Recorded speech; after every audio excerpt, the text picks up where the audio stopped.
네, 지난 15일 포항 강진 이후 또 어제 인천과 신안 지역에서도 지진이 발생하면서 시민들의 불안감이 확산하고 있습니다. 최근 연이어 지진이 발생하자 우리나라의 강진 주기가 빨라진 게 아니냐는 분석도 나오고 있습니다.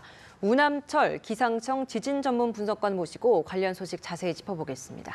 어서 오세요. 네, 안녕하십니까. 네, 자 먼저 이게 또 경기 쪽이기 때문에 놀란 분들 많으셨을 것 같은데 그저께 밤, 그러니까 날짜는 어제 새벽이었죠.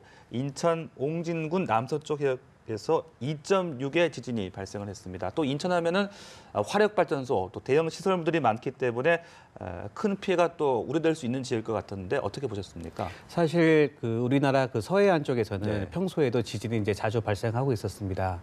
특히 인천 옹진군 주변으로부터 해서 남쪽으로는 알려졌던 단층도 존재를 하고 네. 상당히 많은 지진이 발생을 하고 있지만 다행히 이번 지진 같은 경우는 규모가 2.6밖에 안 되고 거리도 가장 가까운 곳이 한 70km 이상 떨어져 있기 때문에 큰 위험은 없었던 이제 지진으로 분석됐습니다. 네, 이게 포항이랑은 거리가 머니까 포항 지진과는 상관이 없다 이렇게 볼 수 있는 겁니까? 사실 포항 지진 자체가 워낙 규모가 컸습니다. 네. 그렇기 때문에 커다란 지진이 발생을 하게 되면 이 에너지는 한반도 전체를 이제 훑고 지나가게 됩니다. 예. 그렇게 됐을 때 언제라도 지진이 발생할 수 있던 지역에 쌓였던 에너지들이 더해지는 에너지로 인해서 지진을 유발시킬 수 있는 가능성은 항상 존재를 하고 있습니다. 예. 어제 오후 9시 30분 정도에 전남 신안군 흑산면 남쪽 해역에서 또 규모 2.3의 지진이 발생했습니다. 이것도 포항 지진의 여파라고 봐야 할까요? 네, 앞서 설명드린 거와 이제 같은 맥을 이루고 있는데요. 네네. 일반적으로 2000년대 이후에 1년 평균 우리나라에서 2.0 이상의 지진 평균적으로 한 60여 회 정도 발생을 했습니다. 네.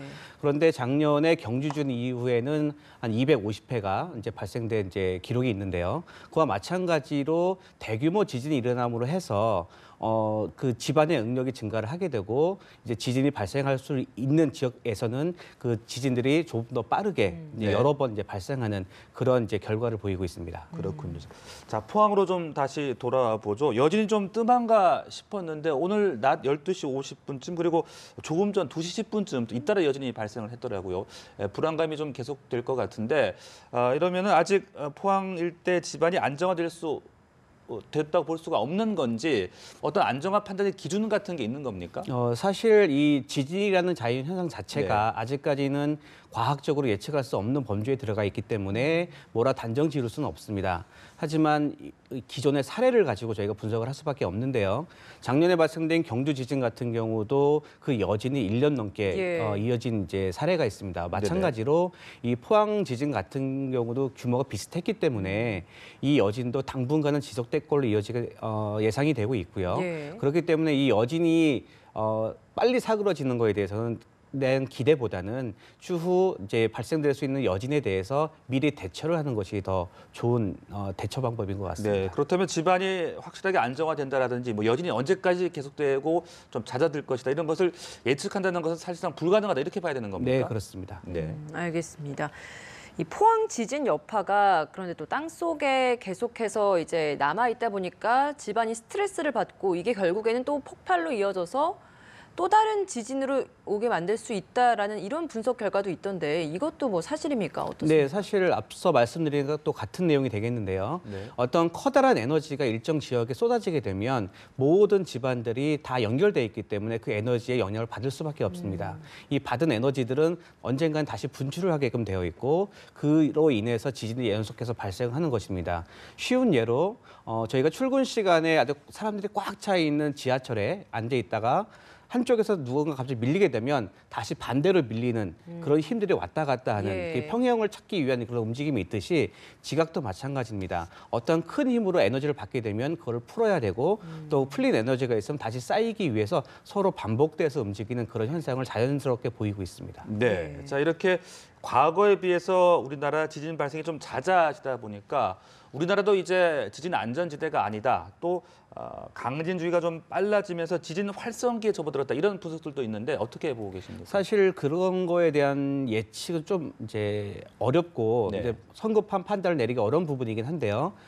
사실 우리나라 역사적으로 보게 되면 대규모 지진이 발생된 역사적 기록을 많이 가지고는 있습니다. 하지만 그것이 얼마나 자주 발생했는지의 기록은 그다지 많지는 않았었는데 네. 작년에 이제 5.8이라는 가장 커다란 지진이 발생을 하고 올해 5.4라는 큰 지진이 연속으로 발생하다 보니까 그런 두려움이 많아진 건 사실입니다. 하지만 이 앞서서 말씀드린 대로 지진의 발생을 예측하는 것도 어렵듯이 네. 그 주기도 예측하는 건 상당히 어려운 부분에 들어가 있습니다. 그래서 5.8 이후 5.4를 겪으시면서 국민들께서 많은 두려움을 가지신 건 사실인 것 같은데 네네. 이제는 이제 저희가 생각을 바꾸어서 안전지대라기보다는 언제 어디서라도 지진이 발생할 수 있다는 그런 가정하에 대응을 하시는 것이 더 좋을 것 같습니다. 이 예측이 어렵다고 하는 것이 우리나라가 지진에 대한 좀 준비나 이런 연구가 좀 덜 돼 있기 때문에 그런 부분도 있는 겁니까? 아니면 뭐 다른 지진이 많이 발생한 국가도 그런 겁니까? 사실 전 세계적으로 지진이 많이 발생하는 뭐 일본이나 예. 미국이나 뭐 멕시코 이런 등지의 일의 수많은 나라들도 아직 지진을 예측하고 있지는 않습니다. 왜냐하면 이 지진이라는 것이 땅속 수킬로 밑에서 발생을 하고 있고 예. 인간이 그 수킬로 밑에 있는 땅 속의 움직임을 저희가 측정하거나 관측할 수 없기 때문에 예. 아직은 이제 지진은 그 어떤 나라도 예측을 할 수가 없기 때문에 이제 대부분들이 이제 빨리 분석을 하고 빨리 통보하는 체계를 이제 유지하고 있는 것입니다. 예측을 하기가 어렵다면 오히려 지진이 왔을 때를 대비할 수 있는 내진 설계나 이런 것들을 좀 더 잘 다져놓는 게 오히려 더 방법이 될 수 있겠네요. 네, 그렇습니다. 네, 한반도가 지금 불의 고리 지역이 아니잖아요. 네. 근데 이게 이제 불의 고리도 한반도 지각판에 영향을 줄 수 있다 이런 분석도 있습니다. 이것도 사실인 겁니까? 네, 기본적으로 지구는 하나의 시스템으로 연결되어져 있습니다. 지각 자체가 아주 커다란 판으로 몇 개로 나눠져 있긴 하지만 예를 들어서 우리나라랑 가장 가까운 일본에 있는 태평양판과 유라시아판이 맞는 경계에 있지 않기 때문에 일본처럼 판 경계에서 발생되는 그런 지진은 발생하고 있지 않지만 예. 우리가 이 책상 위에 있는 A4지를 양쪽에서 밀리게 되면 그 가운데가 구부러지듯이 판 경계에 힘이 쌓인다고 할지라도 판 내부에도 그 에너지가 서서히 축적되고 있습니다. 그렇기 때문에 오히려 판 경계보다 네. 어디에서 발생할지 예측하기가 어렵고 네. 또 오랫동안 쌓인 에너지가 한 번에 터져 나오기 때문에 강진 발생된 예시도 전 세계적으로 많이 존재하고 있습니다. 네. 그리고 이 동일본 대지진 이후에 한반도에 미치는 힘이 뭐 변했다, 한반도의 지각이 좀 움직였다, 약화됐다 이런 분석도 나오고 있던데 어느 정도 맞는 이야기인 겁니까? 네, 그러와 관련된 이제 연구 결과도 이제 속속 발표가 되고 있는데요.